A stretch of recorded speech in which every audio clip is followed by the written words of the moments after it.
Salut à tous, nouvelle vidéo, on va parler dans cette vidéo des nouveautés de l'année 2021.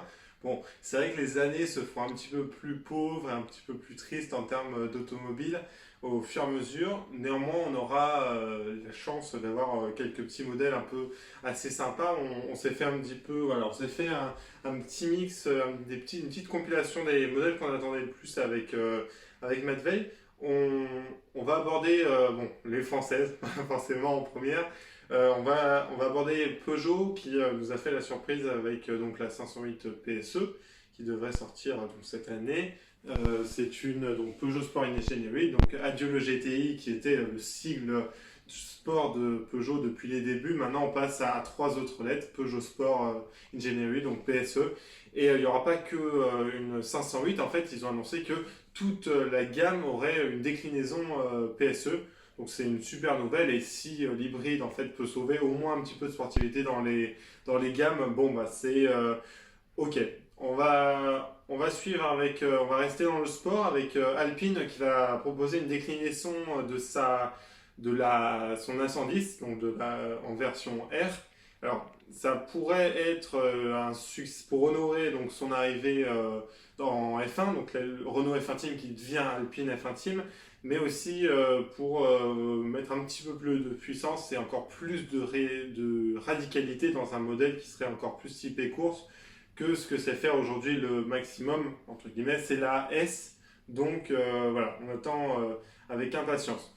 On reste dans le groupe Renault avec la Mégane e-Vision. C'est un prototype qui a été présenté donc, vers octobre ou novembre. Je ne sais plus précisément les dates, mais ça va être voilà, c'est une vision crossover, un peu le renouveau de la Mégane, une nouvelle ère et qui sera normalement 100% électrique.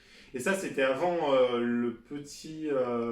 l'événement qui s'est passé autour de la nouvelle prise de direction pour, euh, en fait comment ça va se passer pour Renault dans les années futures, qui était l'événement Renault-Lution avec tous les véhicules qui ont été dévoilés. Voilà. N'hésitez pas d'ailleurs si vous voulez une vidéo à propos de cet événement, moi ça me plairait beaucoup de la faire.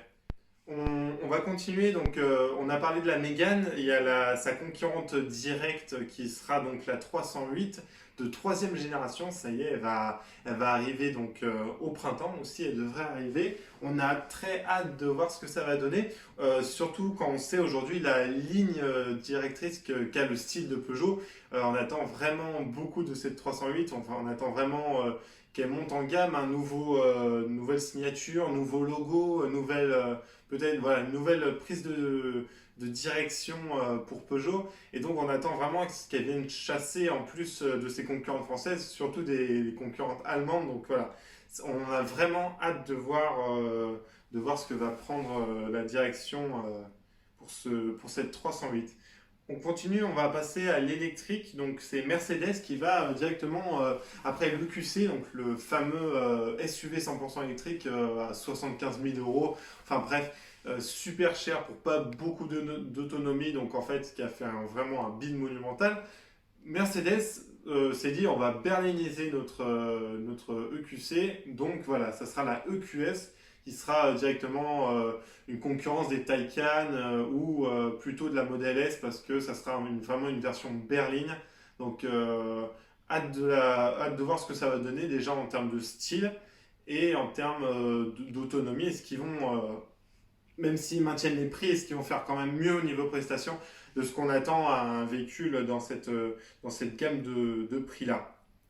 On a Honda qui va renouveler pour la 10e fois, bon, c'est assez énorme, pour la 10e fois sa Civic et qui sera commercialisée, qui sera fabriquée aussi aux États-Unis. Donc c'est assez original.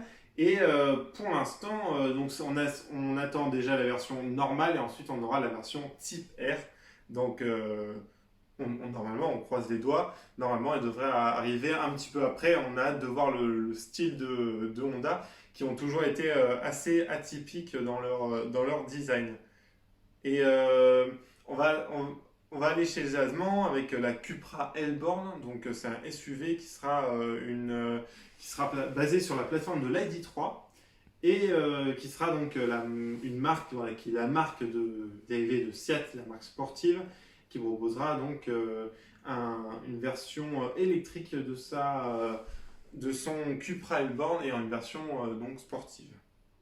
On continue avec Maserati qui, depuis des années, avait quelques difficultés financières, à part une couleur de carrosserie, par exemple, au salon de Genève 2019, il n'y avait pas eu du tout de nouveauté, donc ça faisait assez peine à voir pour une marque aussi mythique. Ça y est, ils ont corrigé le tir, en dévoilant l'AMC 200, si je me rappelle bien, et ils ont annoncé que à partir de l'année prochaine, donc cette année, il y aurait une nouvelle Ghibli. Donc la solution pour sauver la marque un petit peu, c'est de faire une hybridation. Et ensuite, il y aura 3 nouveautés électriques pour Maserati.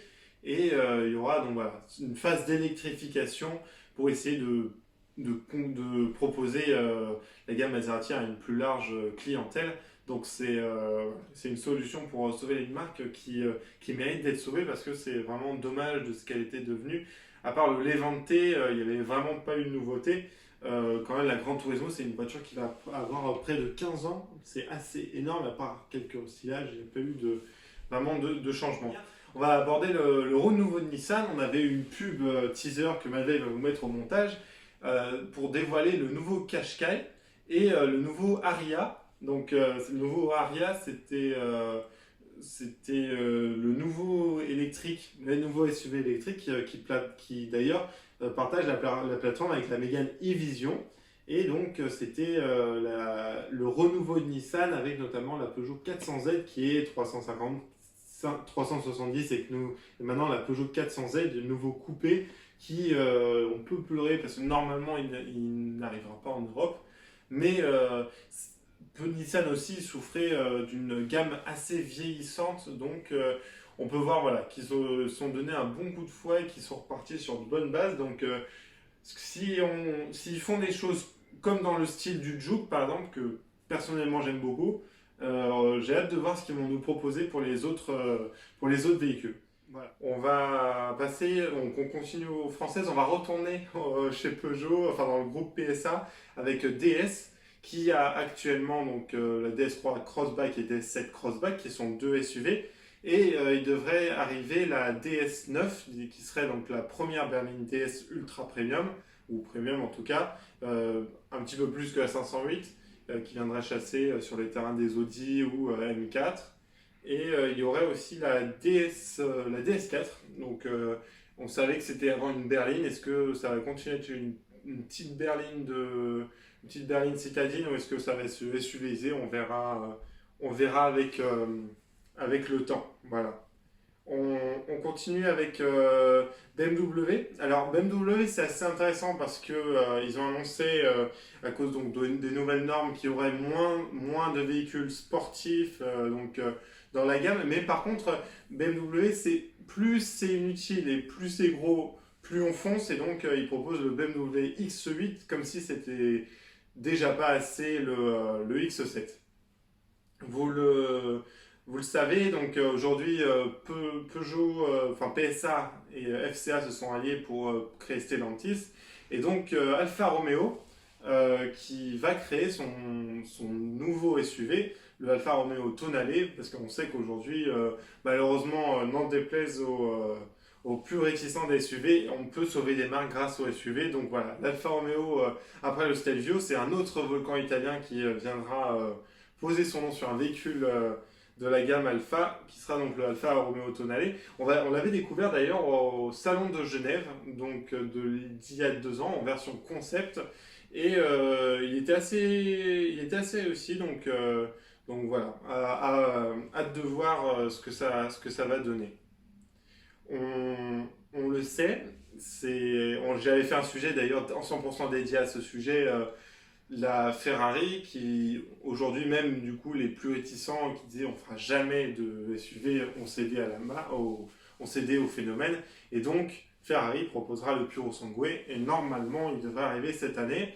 Reste plus que McLaren qui n'a toujours pas cédé à la mode des SUV, donc on verra dans les années futures. N'empêche qu'en ce moment, ça marche assez fort pour eux. Voilà. On passe. J'avoue, c'est un peu un méli-mélo, mais voilà, on revient à Renault qui proposera son Arcana qui devrait arriver donc au printemps dans les concessions. Hâte de voir un constructeur généraliste arriver sur le SUV, sur des SUV coupés. Alors, c'est pas très utile, les SUV coupés, mais c'est beau et ça sert à montrer surtout ce que c'est fait en termes de style d'une marque. Et pour ma part, je trouve le Arcana assez réussi. Donc, hâte de le voir dans les concessions. Voilà. Donc, voilà, je pense qu'on a fait un petit peu le tour.